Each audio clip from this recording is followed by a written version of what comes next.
నమస్తే అండి అందరికీ. ఆంధ్ర స్టైల్లో దొండకాయ టమాటా కొత్తిమీర పచ్చడి చాలా టేస్టీగా ఉంటుంది. అది కూడా రోట్లో ఎలా చేసుకోవాలో చూపిస్తున్నాను. దొండకాయ టమాటా కొత్తిమీర అలాగే పచ్చిమిర్చి.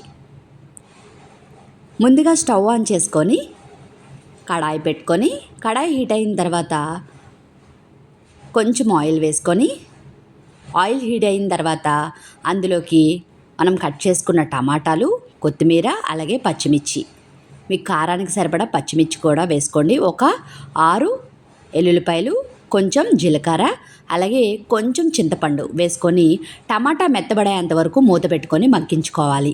ఈ విధంగా మనకి మగ్గితే సరిపోతుందండి.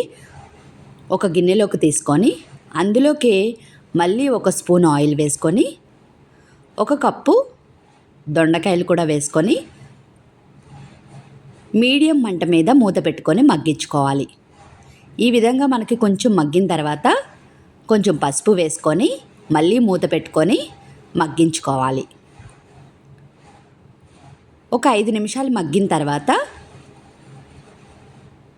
స్టవ్ ఆఫ్ చేసుకొని చల్లారనివ్వాలి. చల్లారిన తర్వాత రోట్లో చేయడానికి చాలామంది భయపడుతూ ఉంటారు. ముందుగా రోల్ని ఎలా శుభ్రం చేసుకోవాలి ఏంటి అనేది మరొక వీడియోలో తప్పకుండా పెడతానండి. రోల్ని మనం వాడే ముందు ఏ విధంగా శుభ్రం చేసుకోవాలనేది. ముందుగా రోట్లోకి దొండకాయలు వేసుకొని మెత్తగా దంచుకోవాలి.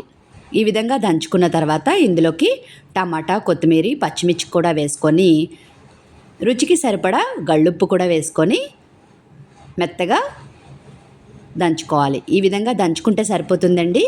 తర్వాత స్టవ్ ఆన్ చేసుకొని కడాయి పెట్టుకొని అందులోకి పోపుకి సరిపడా ఆయిల్ వేసుకొని ఒక 5-6 ఎల్లుల్లిపాయలు వేసుకొని ఆవాలు, జీలకర్ర, పచ్చిశనగపప్పు, మినప్పప్పు అలాగే ఎండుమిర్చి అలాగే ఇంగువ, కరివేపాకు వేసుకొని బాగా ఫ్రై చేసుకొని మనం రుబ్బుకున్న పచ్చడిలోకి వేసుకొని కలుపుకోవాలి.